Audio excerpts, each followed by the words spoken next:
چونکہ استقبال رمضان شریف کا یہاں عنوان لکھا گیا ہے تو ایک دو بات میں عرض کرنا چاہتا ہوں۔ میں بڑی تھوڑی تقریر کرنے کا عادی ہوں۔ آپ لوگوں کی محبتیں اور پھر یہ کہ جس شدت سے آپ لوگ منتظر تھے اور جس پیار سے آپ لوگ یہاں آئے، ایک آدھ بات رمضان شریف کے حوالے سے میری خاص خواہش ہے اور میری یہ خاص اپیل ہے۔ وہ میں ابھی سے لوگوں کو سن رہا ہوں کہتے ہوئے کہ روزے بڑی گرمی کے آ رہے ہیں۔ وہ خدا کے بندے، تو نیت تو کر، تو ارادہ تو کر۔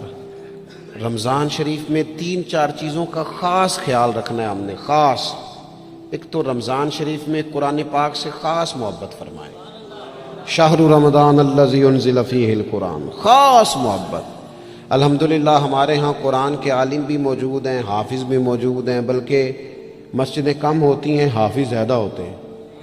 یہ دیکھ لئے مدارس کی خدمات ہیں اللہ کے فضل سے، قراء بھی ہیں، سب کچھ ہے۔ اب ضرورت ہے قرآن پاک سے محبت کرنے والوں کی۔ ہر نقیب، ہر خطیب یہ کہہ رہا ہے کہ سارا قرآن حضور کی تعریف ہے، کہتے ہیں نا جی؟ تو چاہیے نا کبھی کبھی رکا آئے محفل سے کہ جناب ہمارا دل کر رہا ہے ہمیں سورہ رحمان سنائی جائے۔ کبھی کبھی یہ رکے آتے ہیں نا فرمائشی رکے، یہ نعت پڑھیں، یہ تو جب سب کہہ رہے ہیں یہ حضور کی نعت ہے سارا قرآن، تو کو رکا آنا چاہیے نا، آج سورہ حامیم سجدہ کی تلاوت سنائی جائے، آنے چاہیے نا یہ والے رکے بھی، صحیح کہہ رہا ہوں نا؟ تو خوب ارادہ کریں کہ قرآن مجید سننا ہے۔ ہم کھڑے رہتے ہیں، ہم کھڑے رہتے ہیں، پاسپورٹ کے دفتر بھی 1.5 گھنٹہ لوگ کھڑے ہیں، شناختی کارڈ کے دفتر میں بھی کھڑے، امیگریشن کی لائنوں میں بھی کھڑے۔ نیت کریں کہ میں نے جم کے قرآن مجید سننا ہے، اور جس مسجد میں پہلی تراویح شروع کریں کوشش کریں کہ ساری تراویح اسی میں پڑھی جائے، اور خاص ذوق کے ساتھ۔ خاص پنجاب میں ایک گاؤں تھا، تو اس میں نا ایک دفعہ ایک بالکل عام سادہ سا آدمی دکاندار تھا، تو اس کا انتقال ہو گیا، تو اس کی قبر سے خوشبو آنے لگی۔ تو اگر پیر صاحب ہوتے پھر تو بچوں کی موج لگ جاتی، کیا بات ہے بھئی، اتنی کرامت۔ عام سادہ آدمی تھا، قبر سے خوشبو آنے لگی، لوگ پہنچ گئے، معلومات کی، گھر تک گئے، کہا کوئی مطلب ٹھیک ہے داڑھی شریف تھی، نمازی تھا، لیکن کوئی ایسی خاص چیز ہم نے نہیں دیکھی۔ تو اس کے گھر والے بتانے لگے کہ نا قرآن مجید نہیں پڑھا ہوا تھا، بوڑھا آدمی تھا لیکن قرآن مجید سے عشق کرتا تھا، کئی گھنٹے قرآن مجید کو وضو کر کے اپنے پاس رکھتا اور پھر انگلیاں چلاتا اور کہتا میرے مالک نے میرے لیے جو بھی فرمایا ہے حق اور سچ ہی فرمایا۔ اسے چومتا، پیار کرتا۔ اللہ نے یہ اعزاز دیا کہ اگر انتقال ہوا تو قبر کی مٹی سے بھی خوشبو آنی شروع ہو گئی۔ خدا را قرآن پاک سے پیار کریں، خوب ذوق بنائیں کہ ہم نے قرآن مجید کو سننا ہے۔ دوسری میری گزارش یہ ہے آپ حضرات سے کہ سحری میں اٹھنا تو ہے ہی، سودا لینے کے لیے بھی جانا ہے، ہمارے ہاں دہی دودھ کے لیے بھی لوگ صبح صبح جاتے ہیں، تو ایسا نہ کریں کہ تھوڑا 10 منٹ اور جلدی اٹھ جائیں اور پورا رمضان تہجد کی نماز پڑھیں۔ بڑی پسند ہے نبی کریم کو تہجد کی نماز۔ صبح اگر 2 رکعتیں نصیب ہو جائیں تو نبی کریم علیہ السلام نے فرمایا جب جوان آدمی تہجد کے لیے کھڑا ہوتا ہے تو اللہ فرشتوں کے سامنے فخر فرماتا ہے۔ یہ ضرور عادت بنائیں، صبح جن لوگوں کو چند نفل نصیب ہو جائیں اور پھر وہ دعا مانگیں، ایک تو رمضان پھر تہجد کا ٹائم، اس ذوق۔ اور تیسری گزارش میری یہ ہے، غریب آدمی جو ہوتا ہے وہ سمجھدار نہیں ہوتا، چونکہ عقل مند ہونے کے لیے تو پیسے ہونا بھی تو ضروری ہے نا۔ میں نے دیکھا ہے کہ بالکل ان پڑھ آدمی ہو لیکن سیٹھ ہو نا تو بڑے بڑے سیانے لوگوں کو نصیحتیں کر رہا ہوتا ہے اور اس کی سنی بھی جا رہی ہوتی۔ میری غربت نے کیا مجھ کو زمانے میں بدنام، تیری دولت نے تیرے عیب چھپا رکھے۔ یہ نا غریب آدمی، اگر سیانے ہوتے تو وہ بھی مالدار نہ ہوتے، یہ نہیں سمجھدار ہوتے، یہ بیچارے کمزور ہی اس لیے رہ جاتے ہیں کہ ان کو چالاکیاں، تیزیاں الا ماشاءاللہ نہیں آتی۔ تو کئی دفعہ غریب تکلیف بھی دیتا ہے، جب آپ کچھ بانٹنے لگتے ہیں، جب کچھ آپ دینے لگتے ہیں تو کچھ چیزیں محسوس بھی ہوتی ہیں۔ بندہ دیکھ کر خیرات نہ کریں، اللہ کی رضا دیکھ کر کریں۔ ہمیں صحیح حدیث میں اس شخص کا تذکرہ بھی ملتا ہے جس نے آ کے نا محبوب کی چادر کو کھینچا تھا، یہ بخاری میں، اور گردن مبارک پہ نشان پڑ گیا تھا، اس نے کہا میں کچھ لینے آیا ہوں، چادر کو کھینچا، تکلیف ہوئی بظاہر، لیکن محبوب نے پھر بھی جب عطا کیا تو مسکرا کے ہی عطا کیا۔ غریب آدمی تکلیف میں ہے، مہنگائی نے آزمائش پیدا کر دی ہے۔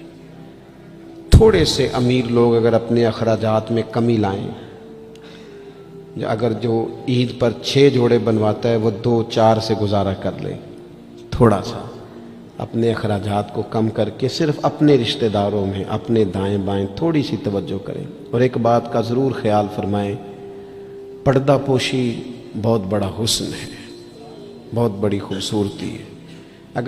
اگر یہ صدقات اور خیرات اور رمضان میں جو مساوات کا مہینہ ہے، اس میں اگر تھوڑی سی نا پردے کے ساتھ، امام ابو نعیم نے لکھا ہے کہ 100 گھر تھا مدینہ شریف میں، 100 تھوڑی سی آبادی ہوتی تھی، 100 گھر کتنا زیادہ ہوگا، 3 وقت کھانا بھی پہنچتا تھا، کپڑے بھی پہنچتے تھے، بیمار کی دوا کے پیسے بھی پہنچتے تھے، کون دے جاتا ہے پتہ کوئی نہیں تھا۔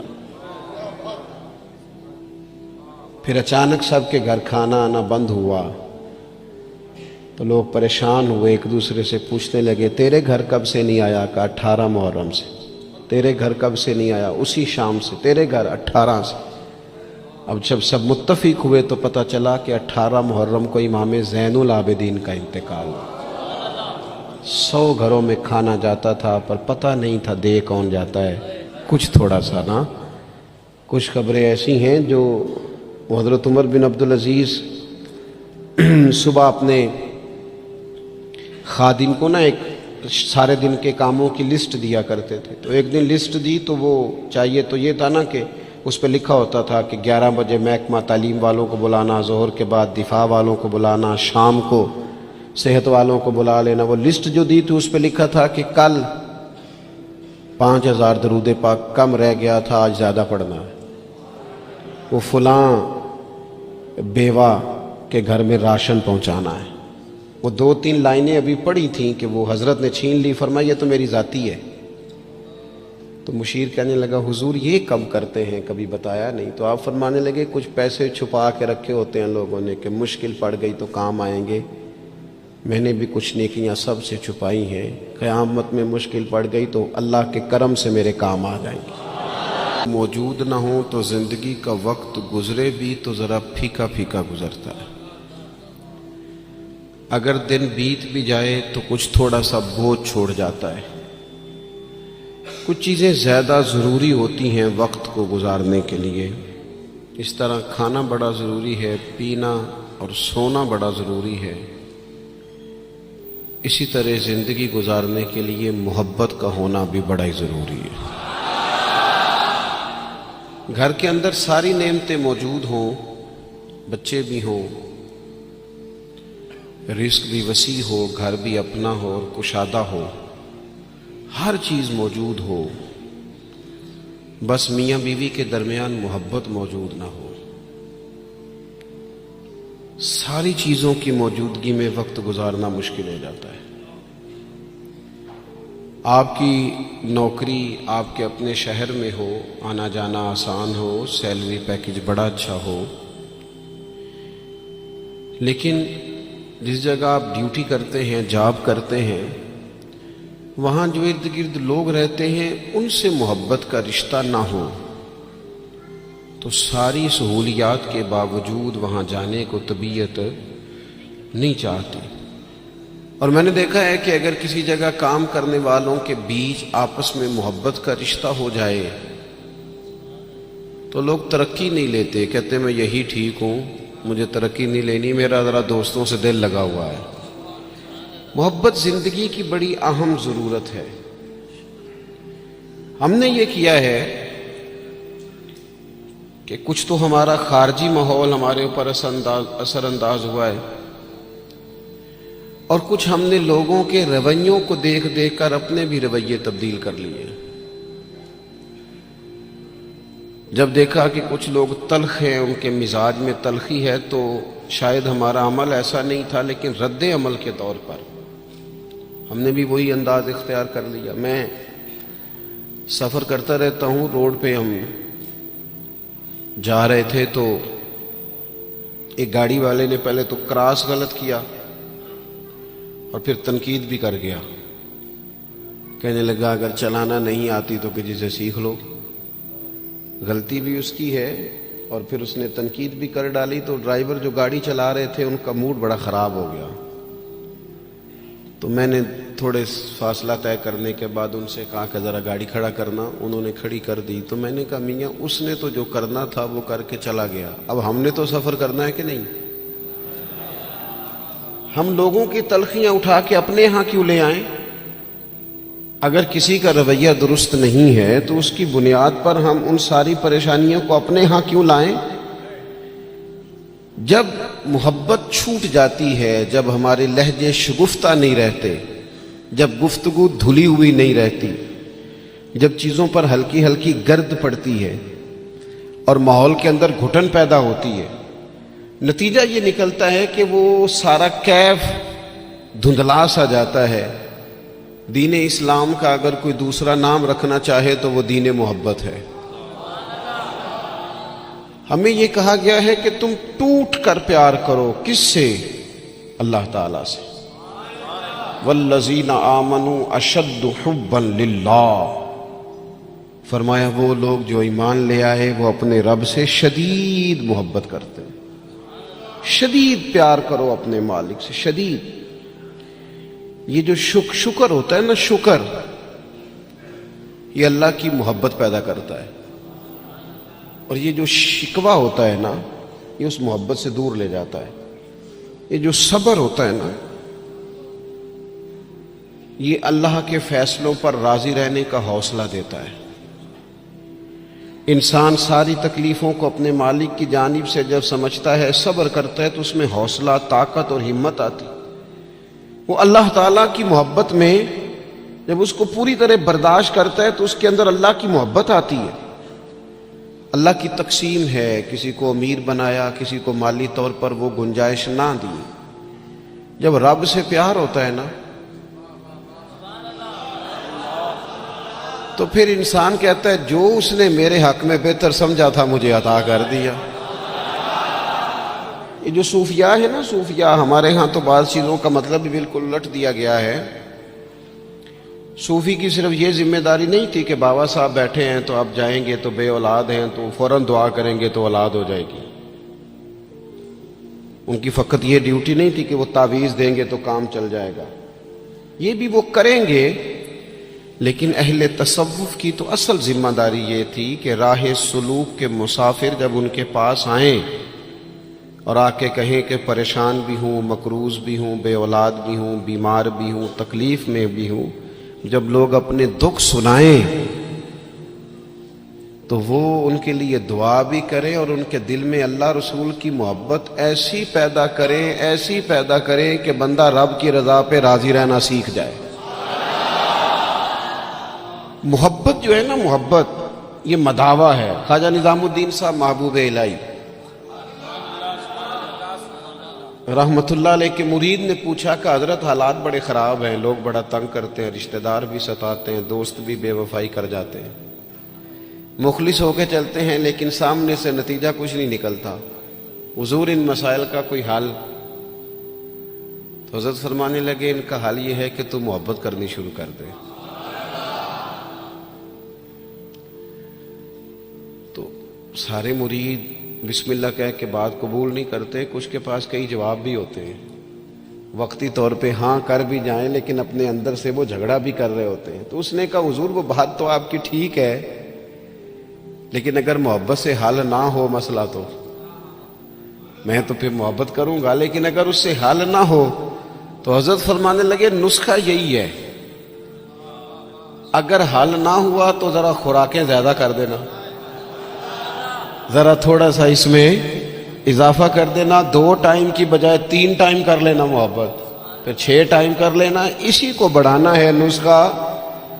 ہم نا جب تک محبت میں کامل نہیں ہوتے. آپ دیکھیں نا, داتا صاحب نے ایک جملہ لکھا ہے, داتا صاحب فرماتے ہیں یہ جو محبوب ہوتا ہے نا اس پر غصہ نہیں آتا, اور جس پر غصہ ہے وہ محبوب نہیں ہوتا. محبوب پر غصہ نہیں آتا۔ فرماتے ہیں جب رب رسول محبوب ہو جاتے ہیں نا تو پھر سخت احکام بھی بندہ بڑی دل جمی کے ساتھ قبول کرتا ہے۔ اور اس کے لیے ذرا تھوڑا سا کیا کہا رسول پاک علیہ السلام نے؟ ہمارے کریم محبوب علیہ السلام نے ہمیں کہا کہ تکمیل ایمان کی شرط یہ ہے کہ تم ہر چیز سے بڑھ کر اپنے نبی سے محبت کرو۔ ہمیں نا پہلے اس پر غور کرنا ہے، اس پر پوری توجہ کرنی ہے، اس بات پر کہ ہمارے دلوں میں محبت کی وہ کیفیات، ہم ساری چیزوں کا حل تقریروں سے چاہتے ہیں۔ تقریریں بھی بڑا اثر کرتی ہیں، بڑا فائدہ کرتی ہیں، پر لیکن جو اثر کیفیت کرتی ہے نا، کیفیت، آپ کا کوئی اپنا رو رہا ہو تو اسے دیکھ کر خود بخود آنسو آ جاتے ہیں۔ آپ کا کوئی بچہ خوش ہونا تو اسے دیکھ کر خود بخود طبیعت خوش ہو جاتی ہے۔ پہلے یہ عملاً دیکھنا ہے کہ رسول رحمت علیہ السلام کی محبت ہمارے اوپر کس طرح طاری ہے، اس کی کیفیات۔ والد صاحب اکثر پریشان رہتے ہیں، کاروبار نہیں چلتا، حالات ٹھیک نہیں ہیں، معاشرے میں، سوسائٹی میں گزارا کرنا مشکل ہو گیا ہے، کئی دکھ اگرچہ گھر نہیں لانے چاہیے پر کئی سارے دکھ گھر آ گئے ان کے ساتھ۔ بچوں نے دیکھا اپنے والد کو پریشان، کئی چیزیں بچوں پر طاری ہو گئیں، بچوں کی اماں نے انہیں بتایا کہ آج کل فرمائش کوئی نہ کرنا، تمہارے ابا پریشان ہیں، آج کل شرارت کوئی نہ کرنا، تمہارے والد ناراض ہیں، غصے میں۔ یہ ساری باتیں بچوں نے دیکھیں۔ اللہ کرے آپ میری بات پر زیادہ توجہ فرمائیں۔ بڑا اچھا نسخہ دیا تھا حضرت قبلہ مفتی صاحب نے کہ کبھی کبھی موبائل چھوڑنے بھی چاہیے۔ مجھ سے دوست پوچھتے رہتے ہیں باتیں، تو ایک دوست نے کہا کوئی ریاضت، کوئی مجاہدہ بتائیں، تو میں نے کہا پہلا مجاہدہ یہ ہے کہ 30 منٹ موبائل نہیں نکالنا جیب سے، اس پہ عمل کرو، پھر اگلا نسخہ بھی بتائیں گے۔ لیکن وہ بھی بس مسکرائے تھے، جس طرح صرف آپ بھی مسکرائی ہیں نا، خالی اتنا ہی کیا تھا انہوں نے بھی جتنا کو آپ نے کیا ہے، اور پھر اس کے بعد انہوں نے وہی کیا جس کی مجھے اب بھی امید ہے کہ یہ مجاہدہ مشکل کام ہے میاں، اور بھی غم ہے زمانے میں اس موبائل کے سوا۔ تھوڑی توجہ کریں، چند ایک گزارشات کرنی ہے آپ سے، آپ غور کریں گے میری بات پر۔ کئی قسم کی پریشانیاں ہمارے گھر آ جاتی ہیں، ہمارے بچے اس کا شکار ہوتے ہیں اور اس تکلیف اور اس درد اور اس کس کو محسوس کرتے۔ تو کبھی ایسا بھی تو ہونا کہ رات کو اچانک والد رو پڑے، اور جب اس کی آنکھوں میں پوری طرح آنسو بہہ جائیں اور اس کی ہچکیاں بند جائیں تو بچے اکٹھے ہو کے اپنی والدہ سے پوچھیں والد کو کیا ہے۔ اس پریشانی میں اور اس انداز میں تو ہم نے کبھی نہیں دیکھا، کاش کبھی ایسا ہونا۔ اور جب بچے اصرار کریں تو والدہ کہ بیٹا تمہارے والی بات نہیں، اماں بتائیے ابا کو کیا ہے، تو ماں درد سے کہے بیٹا تمہارے والد کو نا نبی کریم کا مدینہ یاد آتا ہے، ان کو حضور کا شہر مبارک یاد آتا ہے۔